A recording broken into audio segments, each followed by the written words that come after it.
नमस्कार, ABP news पर हाजिर हूं मैं रोमाना इसार खान। आपको बहुत स्वागत है इस विशेष कार्यक्रम में जिसका नाम है रिष्ट पुष्ट, स्वस्थ मन से स्वस्थ शरीर की ओर। अप्रैल के महीने में हमने अभी 7 अप्रैल को वर्ल्ड हेल्थ डे के तौर पर मनाया। एक ऐसा दिन जब पूरी दुनिया स्वास्थ्य के महत्व पर चर्चा करती है। तो इस चर्चा को आज और आगे बढ़ाएंगे। बदलते दौर में हेल्थ केवल शरीर तक सीमित नहीं है, फिजिकल के साथ साथ अब मेंटल हेल्थ का महत्व दुनिया समझ रही है और सब मानने लगे हैं कि तन के साथ साथ मन की सेहत को संभालना उतना ही महत्वपूर्ण है। इसी अहम विषय को और गहराई के साथ जानने समझने के लिए हमारे साथ एक ऐसा नाम जिनकी पहचान सिर्फ भारत में ही नहीं बल्कि दुनिया भर में है। Eminent and globally accredited Ayurvedic expert और साइकोथेरेपी के माध्यम से लाखों जीवन संवारने वाले, होप ऑफ मिलियंस कहलाने वाले डॉक्टर नवदीप शर्मा स्टूडियो में इस वक्त हमारे साथ मौजूद हैं। मैं अपने दर्शकों को बता दूं कि आयुर्वेद के क्षेत्र में आपको 2 दशकों से अधिक का अनुभव है। आप ब्रिटिश संसद और अंतर्राष्ट्रीय संस्थाओं से सम्मानित हैं और आपको प्राणाचार्य की उपाधि से भी अलंकृत किया गया है। आप N D care Nirogam private limited के संस्थापक हैं, जिनके 32 से ज्यादा सेंटर्स और 2000 वर्चुअल सेंटर्स दुनिया भर में फैले हुए हैं। बहुत स्वागत है आपका डॉक्टर नवदीप। नमस्कार रोमाना जी। पहला सवाल तो मेरा ये, क्योंकि वर्ल्ड हेल्थ डे के मौके पर हम लोग बात कर रहे हैं, आज का ये दौर जब मेरे ख्याल से हर घर में कोई ना कोई शख्स ऐसा है लाइफस्टाइल डिजीज से जो जूझ रहा है, क्या आयुर्वेदा इस मामले में वरदान साबित हो सकता है? इस मामले में तो रोमाना जी आज पूरा विश्व एक उम्मीद की किरण के साथ आयुर्वेद की ओर देख रहा है। देखिए, आज हम देखते हैं कि वो जो इन्फेक्शियस डिजीजेस का एक दौर था, बैक्टीरियल इन्फेक्शंस, वायरल इन्फेक्शंस, ऐसा नहीं कि वो ख़त्म हो गई हैं, लेकिन वो हैं। लेकिन जो डिजीजेस आज सबको परेशान कर रहे हैं वो है diabetes, obesity, cancer, hypothyroidism. Kidneys आप देखिए कितनी यंग एज में आज ख़राब होने लग गई हैं, पार्किंसंस तंग करने लग गया। ये ऐसे रोग हैं जिन रोगों में आज हमारे एलोपैथिक मेडिकल साइंस में कोई बहुत एक्स्ट्राऑर्डिनरी ट्रीटमेंट नहीं है। सो आयुर्वेद को एक सपोर्टिव पैथी के तौर पे और बहुत सारे केसेस में एक मेन पैथी के शेप में जो है आज दुनिया लेती है और इलाज करवाती है और बहुत से अच्छे आयुर्वेदिक चिकित्सक जो क्वालिफाइड हैं इन रोगों में लाभ पहुंचा रहे हैं, लाखों ही रोगों को पूरी दुनिया के अंदर। अभी आपने क्योंकि एलोपैथी से कंपैरिजन किया, अब सर ये लाइफस्टाइल डिजीजेस जो हैं, तो एलोपैथी के अंदर एक लिमिटेशन दिखती है कि साहब वो इस डिजीज को कंटेन कर पाते हैं, परमानेंट क्योर नहीं है ना? तो क्या आयुर्वेद में इन लाइफस्टाइल डिजीजेस को लेकर मुकम्मल इलाज, ऐसा भी कोई विकल्प है? देखिए, सबसे बढ़िया बात तो आयुर्वेदा, देखिए वेद है आयुर्वेद, एलोपैथी पैथी एक मेडिकल ट्रीटमेंट साइंस। आयुर्वेद में सबसे बढ़िया क्या है? स्वास्थ्य स्वास्थ्य रक्षणम, स्वास्थ्य व्यक्ति के स्वास्थ्य की रक्षा करिए। आयुर्वेद ये कहीं नहीं कहता है कि आप केवल रोगी हैं तो आयुर्वेद अपनाएं। सही समय पर दिनचर्या, कितने बजे उठना है, कैसे उठना है, क्या खाना है, कब खाना है, कितने बजे सोना है, किस ऋतु में क्या खाना है, ऋतुचर्या, कैसे जीना है, आपकी प्रकृति वात पित्त कफ क्या है, उसके अनुसार आपने जीवन कैसे जीना है। ऐसी छोटी छोटी बातें अगर आप आयुर्वेद में अपनाते हैं, रोगों से आप वैसे ही बच पाएंगे। और जहां तक बात है परमानेंट सॉल्यूशन की, तो आयुर्वेद ये कहता है निदान परिवर्जनम। आयुर्वेद का ये मानना है कि एक रोग को ठीक करना है तो कारण को दूर कीजिए। आज जनरली हम एलोपैथी में जाते हैं, हमें अगर बुखार भी हो गया, हम डॉक्टर से पूछते हैं हमें परहेज क्या करने हैं, हमें कहा जाता है परहेज नहीं, बस आप ये दवाई खाइए। हम पेन के लिए जाते हैं, आर्थराइटिस है, परहेज क्या करने हैं, कोई खास परहेज नहीं, केवल हमें पेन किलर्स खाने हैं। आयुर्वेद कहता है कारण दूर करिए, निदान को दूर करिए। और अगर निदान दूर किए जाते हैं तो आयुर्वेद ये कहता है जो परहेज करता है उसे किसी औषधि की आवश्यकता नहीं है, और जो परहेज नहीं करता है उसे भी किसी औषधि की आवश्यकता नहीं है। क्यों? जिसने परहेज किया वो बीमार होगा ही नहीं, और जिसने परहेज नहीं किया वो ठीक होगा ही नहीं। सो डेफिनेटली आयुर्वेद आपको जड़ से रोगों का खात्मा दे सकता है, बशर्ते आप परहेज ज़रूर करें। अच्छा, हमने लाइफस्टाइल डिजीज़ेस की तो बात की, लेकिन आज की ये जो भागदौड़ भरी ज़िंदगी है, इसकी वजह से स्ट्रेस बहुत ज़्यादा हो जाता है। स्ट्रेस हो जाता है तो फिर मानसिक स्वास्थ्य जो है वो भी एक चुनौती बना हुआ है। तो तनाव, चिंता, अवसाद से जूझ रहे लोगों के लिए भी आयुर्वेद में समाधान है? आयुर्वेद की अगर हम बात करते हैं और अगर हम मानस रोगों की बात करते हैं तो मैं कहूँगा समाधान है ही आयुर्वेद के अंदर। और उसका कारण क्या है? आज अगर हम एलोपैथी की तरफ जाते हैं, विद ड्यू रिस्पेक्ट, बहुत अच्छे डॉक्टर्स हैं वहाँ पर, और चाहे वो डिप्रेशन है, चाहे वो ओसीडी है, चाहे वो बाइपोलर डिसऑर्डर है, सिजोफ्रेनिया है, बहुत बढ़िया लाभ दे रहे हैं। लेकिन क्या एक स्टेज पर जाकर दवाइयाँ बंद हो रही हैं? बहुत से केसेस में हम देखते हैं दवा शुरू हो जाती है, दवा चलती ही जाती है, लाइफ लॉन्ग होती है। बिल्कुल। हाँ। बहुत कम है कि रोग जड़ से खत्म हो पाए। सो आयुर्वेद में अगर आप आयुर्वेद का रुख करते हैं ऐसे किसी भी मानसिक रोग के लिए, कृपया ध्यान रखिए, मिरेकल्स एक्सपेक्ट मत करिए। आज बहुत से क्वैक्स मिरेकल्स के नाम पर आपके बाइपोलर डिजीज के अंदर आपकी सारी मेडिसिन बंद करवा देंगे। एलोपैथी में क्या होगा? मैनिक फेज आ जाएगी। सिजोफ्रेनिया में मेडिसिन बंद करवा देंगे, all of a sudden attacks आने शुरू हो जाएंगे सिजोफ्रेनिया के। मतलब एलोपैथी वाली दवाइयां जो आपकी चल रही होती हैं उसको बंद करवा उसको बंद अगर करवा देते हैं, और हमें वो हाँ। नहीं करनी है। आयुर्वेद से शुरू में हमें सहारा लेना है। आयुर्वेद से शुरू में हमें जीवन शैली में परिवर्तन करना है। पंचकर्मा में शिरोधारा, शिरोबस्ती, मेडिटेशन, ये सहारा लेकर के धीरे धीरे अपने साइकेट्रिस्ट की मदद के साथ ही हमें उन एलोपैथिक दवाइयों से पार आना है। सो आयुर्वेद एक उम्मीद है। आयुर्वेद जड़ से आपके मानसिक रोगों को खत्म कर सकता है। लेकिन ना एलोपैथी को दुश्मन मानना है, ना आयुर्वेद को दुश्मन मानना है। रेल की पटरियों के बीच में बहुत सी जगह है, हमें इस पार या उस पार नहीं होना है। हमें बीच का मिला जुला होलिस्टिक अप्रोच अपनाना है ताकि हम एक रोग को हरा पाएं। अच्छा नवदीप जी, मैं आपके बारे में जब रिसर्च कर रही थी तो देखिए हम क्या सुनते आए हैं कि स्वस्थ शरीर होगा तो मन अपने आप में स्वस्थ रहेगा, लेकिन आपका जो फलसफा है वो इससे बिल्कुल ऑपोजिट है। आप ये कहते हैं कि स्वस्थ मन से स्वस्थ शरीर की ओर। तो ये नई फिलॉसफी आप क्यों लेकर आए? ये फिलॉसफी सबसे जरूरी फिलॉसफी है आज की डेट में समाना जी। हाँ। उसका कारण ये है कि आज की जिंदगी में दवाइयां खा खा के, बड़े हॉस्पिटल्स में जा कर के एक व्यक्ति अपनी आधी ठीक होने की उम्मीद वैसे ही खो देता है।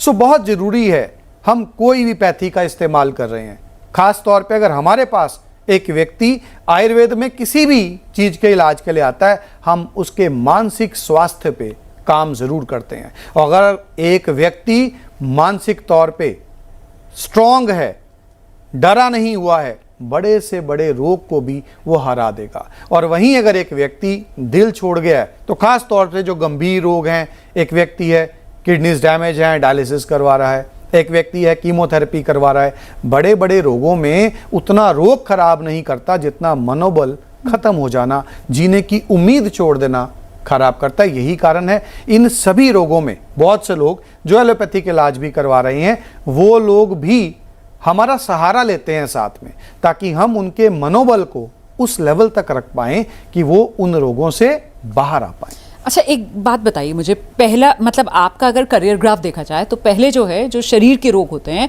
उनके आप इलाज पर ज़्यादा आपका फोकस था, लेकिन अब ये शिफ्ट दिखता है, मानसिक रोगों पर आपका खास फोकस रहता है। तो फिर ये शिफ्ट कैसे आया? ये शिफ्ट आना बहुत ज़रूरी था। हाँ। ये समय की मांग बन गया था। हाँ। जब मैंने स्टार्ट किया अपना करियर, किडनी डिजीजेज, हेपेटाइटिस, ऐसी बीमारियों में मैं लोगों को ज्ञान दिया करता था कि आयुर्वेद में क्या किया जा सकता है। मैं कहीं भी क्लेम नहीं किया करता था। मेरे बहुत से ऐसे वीडियोस थे जो वायरल होते थे, लोगों ने सुनते थे। धीरे धीरे मैंने देखा कि लोगों ने क्लेम करना शुरू कर दिया। ऐसे बहुत से लोग जो ठीक रह सकते थे डायलिसिस करवाते हुए भी केवल इसलिए खराब हो गए कि किसी ने गारंटी उठा ली कि हम आपके डायलिसिस बंद करवा देंगे। मुझे लगा नहीं, ये सब कुछ गलत तरफ जा रहा है। सो मैंने धीरे धीरे करके ऐसे कोई भी रोग, जिन रोगों में क्लेम नहीं करना चाहिए, जिन्हें आयुर्वेद को एक सहारा बनना चाहिए एलोपैथी का, और मिल करके रोगी को उससे उबारना चाहिए, उसका इलाज घटा करके मानसिक स्वास्थ्य की तरफ ध्यान देना शुरू किया। इस बीच कोविड आ गया। कोविड में ऑटिज्म बच्चे, ऑटिज्म नाम की बीमारी एकदम से ऐसे बढ़ गई कि समय ही नहीं लग पाया उसके बाद कि मैं शारीरिक रोगों वाले पेशेंट्स को कंसल्ट भी कर पाऊं। और अच्छा, आज इतने ऑटिस्टिक कितने पेशेंट्स आए आपके पास? बहुत से मतलब कोविड तो समाना जी एक ऐसा दौर था जिसमें आगे क्या था, मैं जब ऑटिस्टिक बच्चों को कंसल्ट करने के लिए जाता था तो डेवलप्ड कंट्रीज जो हैं हम जिन्हें कहते हैं, जैसे यूएस, कनाडा, यूके, वहाँ बच्चे अधिक ऑटिस्टिक हुआ करते थे।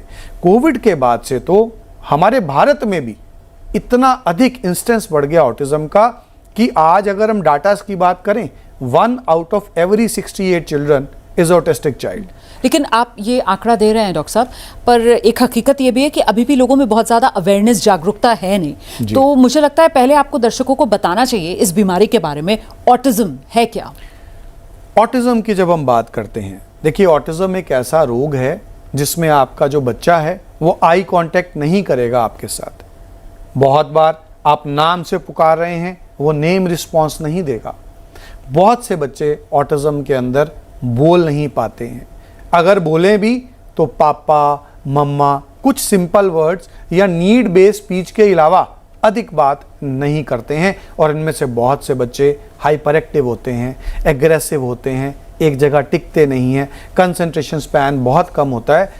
तो अगर ऐसे कोई भी लक्षण बच्चे में हैं, समय रहते बहुत से टेस्ट हैं साइकोलॉजी के अंदर, जैसे ईसा एक टेस्ट है, चेक करवाया जा सकता है कि कहीं बच्चा ऑटिस्टिक तो नहीं है। जी। अच्छा, लेकिन ऑटिज्म के बारे में क्या ये एक हेरिडिटरी बीमारी होती है? कई बार तो ये भी देखा गया है कि माँ बाप और उनके 2 बच्चे, एक बच्चा ऑटिस्टिक है, दूसरा बच्चा ऑटिस्टिक नहीं है, नॉर्मल है वो। सबसे बड़ी बात हमें ये ध्यान रखनी है, हेरिडिटरी है तो नहीं, लेकिन बहुत बार इसे हेरिडिटी के साथ जोड़ दिया जाता है। वो कैसे? टेस्ट करवाए जाते हैं बहुत सारे। डॉक्टर्स जब बात करते हैं पेरेंट्स उनके साथ, सबसे दुख की बात क्या है कि आज कोई भी एक मेडिकल साइंस एलोपैथी के अंदर नहीं है जो पर्टिकुलर ऑटिज्म को देख रही हो। तो ऑटिस्टिक पेरेंट्स क्या करते हैं, या न्यूरोलॉजिस्ट के पास चले जाते हैं, या साइकेट्रिस्ट के पास चले जाते हैं, पीडियाट्रिशियन के पास चले जाते हैं। ये सारे ही लोग बहुत अच्छे डॉक्टर्स हैं, लेकिन इन पर्टिकुलरली अगर हम देखें कि कोई पर्टिकुलर ऑटिज्म कोई डील कर रहा है तो ऐसा नहीं है। तो हर डॉक्टर इनमें से अपनी समझ के अनुसार कारण बताते हैं ऑटिज्म के। न्यूरोलॉजिस्ट के पास जाएंगे तो एमआरआई करवाने को बोल देंगे, अलग तरह का कारण बताएंगे। पीडियाट्रिशियन हो सकता है जेनेटिक एसे करवाने के लिए बोल दें। लेकिन जो मैंने अपने एक्सपीरियंस से देखा, एटलीस्ट 70% ऑटिस्टिक बच्चों में कोई शारीरिक कारण नहीं, हमारा आज का चेंज्ड लाइफस्टाइल जिसमें बच्चे को छोटे होते ही मोबाइल मिल रहा है, बहुत अधिक समय के लिए वो टीवी के सामने बैठा है, फैमिलीज न्यूक्लियर हो गई हैं, वो दादा दादी, नाना नानी, चाचा चाची जो डांट दिया करते थे, बच्चे के साथ खेला करते थे, सारा दिन बच्चे से बातें किया करते थे, कहीं ना कहीं खो गया है।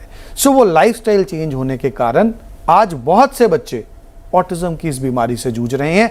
मेडिकल रीजंस नहीं है, साइकोलॉजिकल रीजंस हैं। सर, ये ऑटिज्म जो है, इसके लक्षण क्या होते हैं, इसकी पहचान कैसे होती है? क्या बिल्कुल छोटे से बच्चे में इसकी पहचान हो सकती है, या फिर वो जो स्कूल गोइंग एज होती है कि जब बच्चा प्ले स्कूल जाता है, जब बाहर वालों के संपर्क में आता है? क्योंकि घर में बच्चा है, घर वालों को तो बच्चा उन्हीं की आंखों के सामने पल रहा है, वो समझ नहीं पाते हैं। जब वो बाहर निकलता है, प्ले स्कूल जा रहा है या वो नॉर्मल स्कूल में एडमिशन लेता है, तब ये बीमारी पकड़ में आती है, ऐसा होता है? ये डिपेंड करता है कि पेरेंट्स सीरियस कितने हैं। ओके। अब एक्सेप्टेंस सबसे बड़ी चीज है ऑटिज्म के अंदर। बहुत बार पेरेंट्स ये मानना ही नहीं चाहते कि उनके बच्चे को किसी सहायता की जरूरत है। अक्सर ऑटिस्टिक बच्चों के अंदर 1 साल से लेकर 3 साल के अंदर ऐसे बहुत से लक्षण माँ बाप को देखने को मिलते हैं जिनसे वो जान पाते हैं कि हमारा बच्चा नॉर्मल नहीं है। आंखें नहीं मिला रहा वो आपके साथ, जवाब नहीं दे रहा आपके बुलाने के ऊपर, टिक नहीं रहा एक जगह पे, इधर दौड़ रहा है उधर दौड़ रहा है। बहुत बार आपको लगता है उसको समझदारी नहीं है उतनी, बोल नहीं रहा है। अपने आप में ये इतने लक्षण हैं, माँ बाप इजीली देख सकते हैं, लेकिन कहीं ना कहीं कोई भी ये नहीं चाहता कि उसके बच्चे को ऑटिज्म के साथ टैग कर दिया जाए। बच्चे की कमी स्वीकारना नहीं चाहते हैं। जी। और उसका एक बड़ा मेजर रीजन है, अनलकीली, क्योंकि ये बीमारी पहले वेस्टर्न कंट्रीज में ज़्यादा थी। तो कहीं ना कहीं पे आज गूगल कर लीजिए, आप कहीं भी देख लीजिए, वहाँ कह दिया जाता है कि आज अगर आपको ऑटिज्म हो गया है, ये कंडीशन लाइफ लॉन्ग रहेगी, इस बच्चे को केवल आपको सपोर्ट देनी है, ये बच्चा ऑटिज्म से बाहर नहीं आ पाएगा। और आयुर्वेद क्या कहता है? देखिए, आयुर्वेद में हम जब बात करते हैं उन्माद की, तो उन्माद एक ऐसा रोग है जिसको हम कोरिलेट कर सकते हैं ऑटिज्म से। लेकिन आयुर्वेद में भी मैंने ये देखा, इन पर्टिकुलर ऑटिज्म का जिक्र नहीं था। यही कारण बना आयुर्वेद के साथ मैंने साइकोथेरेपी स्टडी की। हाँ, ये इस पर मैं आना चाह रही थी कि आप जब ऑटिज्म के क्योर की तरफ जाते हैं तो आप आयुर्वेद के साथ साथ वो साइकोथेरेपी का इस्तेमाल करते हैं। अब ये बिल्कुल दो अलग अलग पद्धतियां हैं, मतलब कहाँ आयुर्वेद और कहाँ साइकोथेरेपी। आपने ये फॉर्मूला कैसे इजाद किया? ये फॉर्मूले का जो बेस है जी वो आयुर्वेद में ही है। हाँ। हमारा आयुर्वेद बहुत प्यारा है। आयुर्वेद क्या बताता है कि अगर चिकित्सा करनी है तो देव विपाशे, युक्ति विपाशे, सत्वावज्य, ये 3 प्रकार की चिकित्साएं आयुर्वेद में बताई गई हैं। इसमें देव विपाशे चिकित्सा है जिसे हम एस्ट्रोलॉजी बोल देते हैं, जिसमें हम परमात्मा की शरण में जाना बोल देते हैं, वो देव विपाशे है।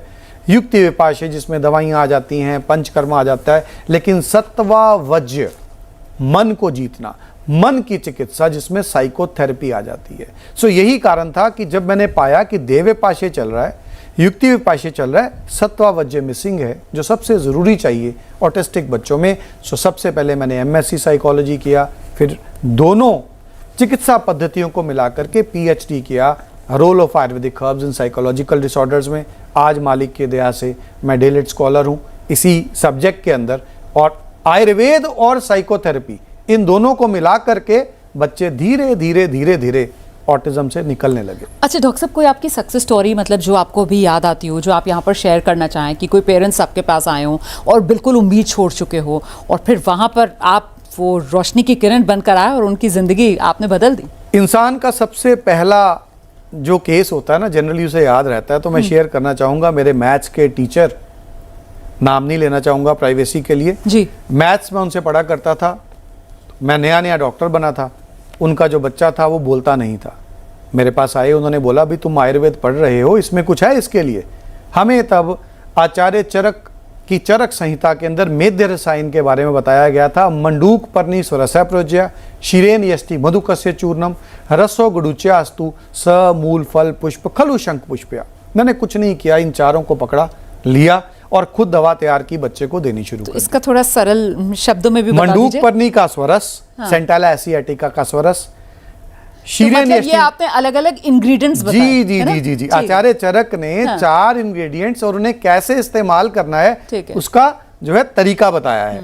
सो यहाँ मुझे था शायद समय की कमी है तो मैं डिटेल्स में नहीं गया। मतलब वो दवाई खुद बनाई? वो मैंने खुद बनाई जी। वो दवा नहीं थी, मैंने हर्ब्स कलेक्ट की, उस बच्चे को दी, जिसमें ब्रह्मी का मैंने स्वरस यूज किया क्योंकि हमारे वहाँ मेडिकल कॉलेज में ब्रह्मी उगी हुई थी।